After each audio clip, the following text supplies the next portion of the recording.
Hey guys, and welcome to Car Guy 1999 Reviews. Today, thanks to Infiniti of Nashua, we have the 2025 Infiniti QX60. This, I would say, is the most anticipated part of the 25 QX60, and that's the addition of the black edition. So on the Luxe trim level, you now have the black edition, which comes with a black grille, radiant front emblem, gloss black 20-inch wheels, gloss black roof rails, black badging on the exterior, and a black headliner. On the Luxe, Bose Performance Series is now standard. And then the other big change for the 25 QX60 is the 2-liter turbocharged 4-cylinder. Now, this used to have the 3.5 liter, and now it has a 2-liter out of the QX50 and QX55. Yeah, the people are up in arms. Even after driving this yesterday, jury's still out for me a little bit, but I do definitely see the benefits after driving it in terms of highway driving, merging, passing. It definitely is more responsive, has a lot more low down torque, and once we get out onto the road, obviously I'll explain that a little bit more. 268 horsepower, 286 pound-feet of torque. As we sit right here, 63,510 is the MSRP.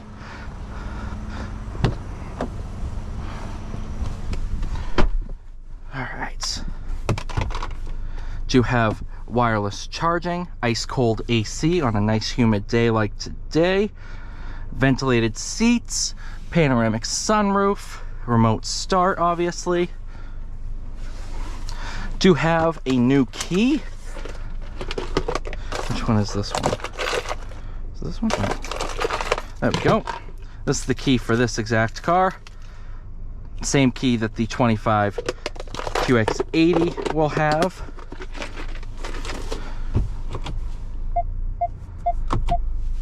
Right, we are in sport mode, couple different drive modes: eco, snow, auto, sport, personal. We will do sport.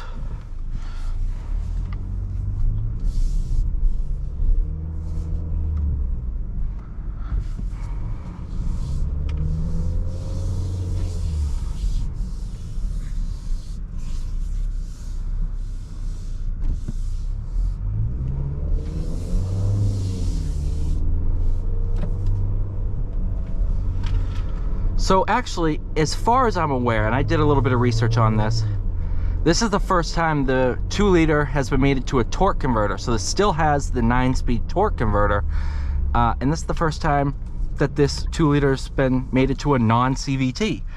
So how does it perform?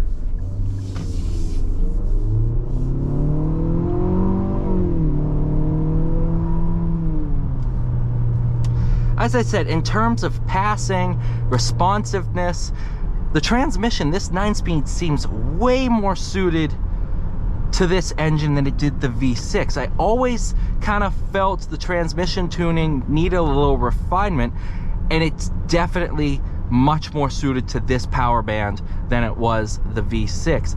In terms of passing power, stuff like that, the V6 really needed to be wound out. This motor really kind of doesn't. All the torque is available down low in the RPM range.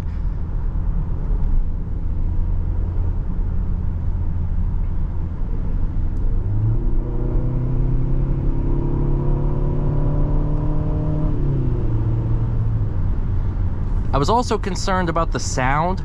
I would say it's I'm a fan of the V6. I can't lie and say I'm not a fan of the V6's sound. But that torque right there, just for passing, the V6 would have to downshift like 3 or 4 gears, and it just took so much time for it to actually do that.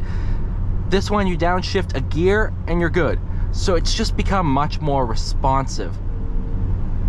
That's why, you know, this is something that the more time I spend with it, the more accustomed I come to it and I start to see the benefits, not only the fuel economy, stuff like that, but just, you know, you get a little bit more accustomed to it and you start to see the benefits.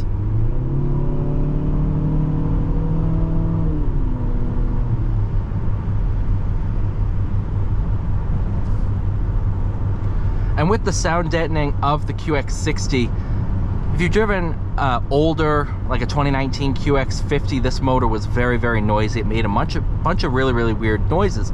Over the years, they've perfected it, and it's gotten much quieter and a much more refined kind of sound to it. Yeah, it's just kind of, it just works. I feel like everybody gets so caught up in downsizing and the concerns of it that you have to go into this with kind of a fresh mindset, and you're like, oh, all right, this works. This is functional. It works.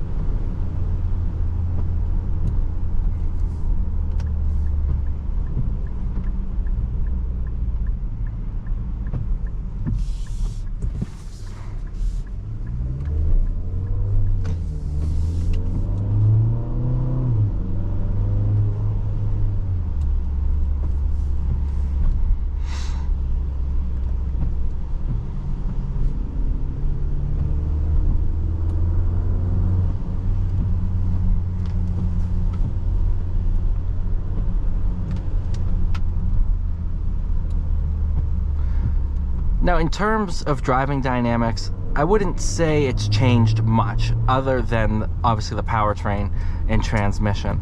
But in terms of chassis feel, everything like that, I wouldn't say it feels lighter in the front end, but I don't know, it does feel a little bit more nimble. There's less mass up front, being a 4-cylinder versus a V6.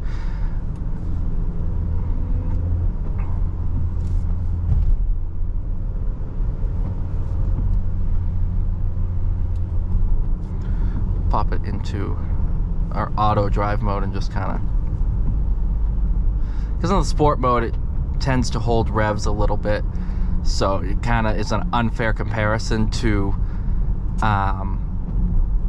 being quiet on the road. So cruising right now, I can't hear the 4-cylinder, and I'm in its quietest mode. AC on its lowest setting, no radio on, everything like that. You're not going to be able to hear the 4-cylinder. Because that was another one of my concerns, especially with the Autograph. How is it going to, the luxury experience in hearing a 4-cylinder versus a V6? It's so well sound deadened that you don't really hear it in day-to-day activities, normal driving.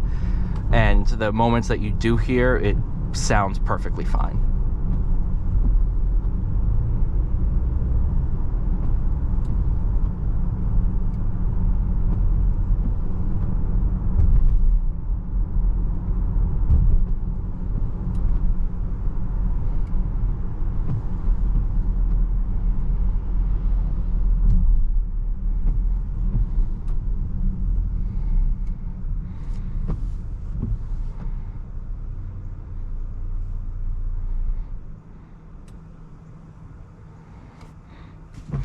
Obviously, auto start stop.